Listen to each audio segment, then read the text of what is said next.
Topics మాట్లాడుకుందాం. గురుగారు చక్కగా వివరించడం జరుగుతుంది. మీకు ఎలాంటి జాతకాలకు సంబంధించి ఎలాంటి డౌట్స్ ఉన్నా మా స్క్రీన్పై కనిపిస్తున్న నెంబర్కి కాల్ చేయండి. అంటే ఫ్రీగా మీరు జాతకం గురించి తెలుసుకోవచ్చు. కాబట్టి మా స్క్రీన్పై కనిపిస్తున్న నెంబర్కి కాల్ చేస్తే గురుగారు చక్కటి వివరణ ఇవ్వడం జరుగుతుంది.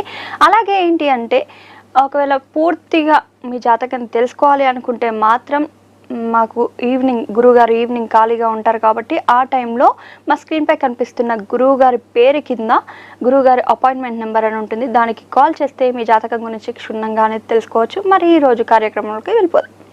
గురుగారు, ఈ రోజుల్లో మనం క్యాజువల్గా మాట్లాడుకోవాలంటే భార్యాభర్తల గురించి మాట్లాడుకుందాం. గురుగారు, ఈ రోజుల్లో ఏంటి అంటే భార్య సంపాదించిన భర్త సంపాదించిన డామినేషన్ అనేది భర్తదే ఉంటుంది చాలా ఇండ్లలో. అలా ఉండకూడదు అంటే ఎలాంటి ఫలితాలు ఉంటాయంట? ఎలాంటి పరిహారం చెప్తారు గురుగారు? ఇద్దరు ఉద్యోగం చేస్తున్నారని మీరు అంటున్నారు కదా. ఇద్దరు ఉద్యోగం చేస్తున్నప్పుడు నేను కూడా ఉద్యోగం చేస్తున్నాను అని స్త్రీ చెప్పిన భర్తతో అక్కడ భర్త ఏదో తనని తక్కువ చేసినట్టుగా, నా డబ్బు చాలక నీ డబ్బు కలిపి కుటుంబాన్ని పోషిస్తున్నాము అనే దృష్టి కనుక రాకుండా ఉంటే ఇద్దరి సంపాదన మన గురించి మన పిల్లల గురించి అనే భావం ఇద్దరి మధ్యలో సమానంగా ఉన్నంత కాలం ఒకరి మీద ఒకరికి ప్రేమ పెరుగుతుంది, గౌరవం పెరుగుతుంది, కోపం రాదు. ఎప్పుడైతే నేను ఇంత కష్టపడుతున్నాను, నువ్వు ఇంత కష్టపడతలేదు, నేను ఇన్ని చేస్తున్నాను అని మనసులో ఎవరి మనసులో వచ్చినా కూడా ఆ బ్యాలెన్స్ తక్కెట అంటాం, త్రాసు. బరువు ఎక్కిన చోట వాళ్ళ మనసు బరువు ఎక్కుతుంది. అది స్త్రీ ప్యాన్ కావచ్చు, పురుషుడి ప్యాన్ కావచ్చు, అంటే పురుషుడి వైపు కావచ్చు, స్త్రీ వైపు కావచ్చు. బరువు ఎక్కేటప్పటికీ వాళ్ళ మనసు కూడా బరువు ఎక్కుతుంది. కొన్ని జంటలు ఆ బరువు ఎక్కిన గుండెతో ఏదైనా మాట్లాడితే కొంతమంది హర్ట్ అవుతారు, కొంతమంది ఈజీగా తీసుకుంటారు. ఈజీగా తీసుకోవటం వల్ల కొన్ని ఫ్యామిలీస్ హ్యాపీగానే ఉంటాయి. కొంతమంది సెన్సిటివ్ థింకింగ్ ఆలోచించేటప్పటికీ స్టెప్ బై స్టెప్ మూమెంట్లో బాధలు, కోపాలు ఎక్కువైపోతాయి. దానివల్ల కుటుంబం కూడా ఛిద్రంతో అయిపోతుంది.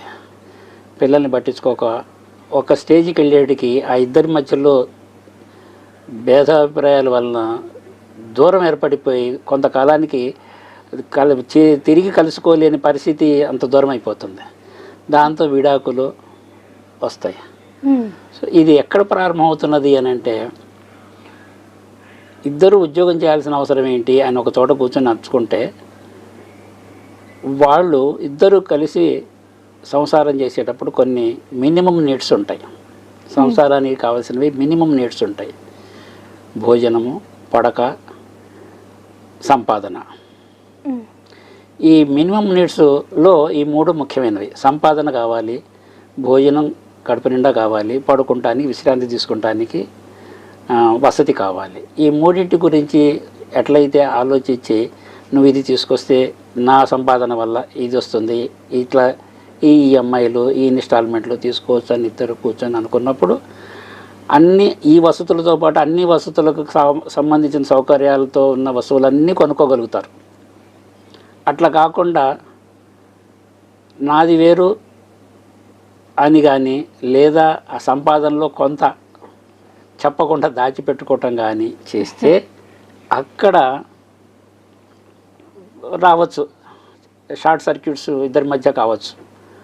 సో అట్లా కాకుండా ఉన్న దంపతుల్ని మనం చూసుకోవాలి. దీనికి జాతక ఫలానికి మనం అన్వయించుకుంటే ఈ జనరల్ విషయాల్ని, సంసార కుటుంబంలో ఉన్న సహజమైన ఈ విషయాల్ని కనుక, జాతక ఫలాల్ని కనుక మనం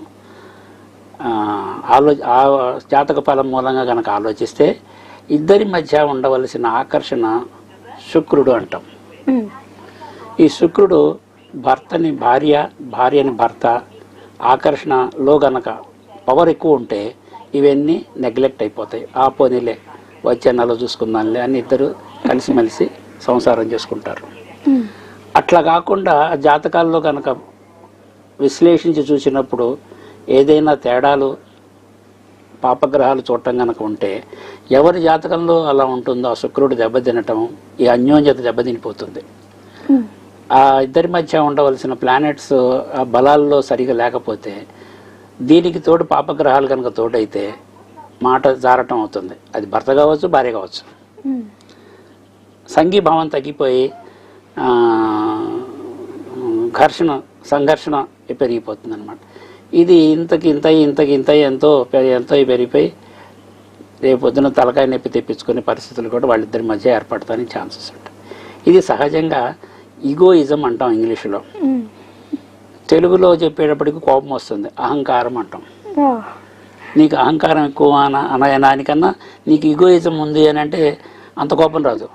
ఇంగ్లీష్లో మాట్లాడితే కొన్ని తిట్లు హ్యాపీగా ఉంటాయి, తెలుగులో తిడితే కోపం. నీకు అహంకారం ఎక్కువ అని అంటే వాడు కొట్టడానికి వస్తాడు, ఆ అమ్మాయిని తిడటానికి వస్తుంది అహంకారం ఎక్కువ అని.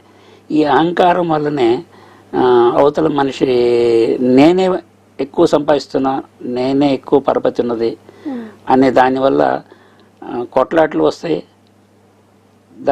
పరిణామాలు ఏంటంటే విడిపోవడానికి కారణం అవుతుంది. ఎన్నో కుటుంబాలను చూస్తున్నాం కదా. దానికి ఏంటంటే పరిహార క్రియలు చేసుకోవాలి.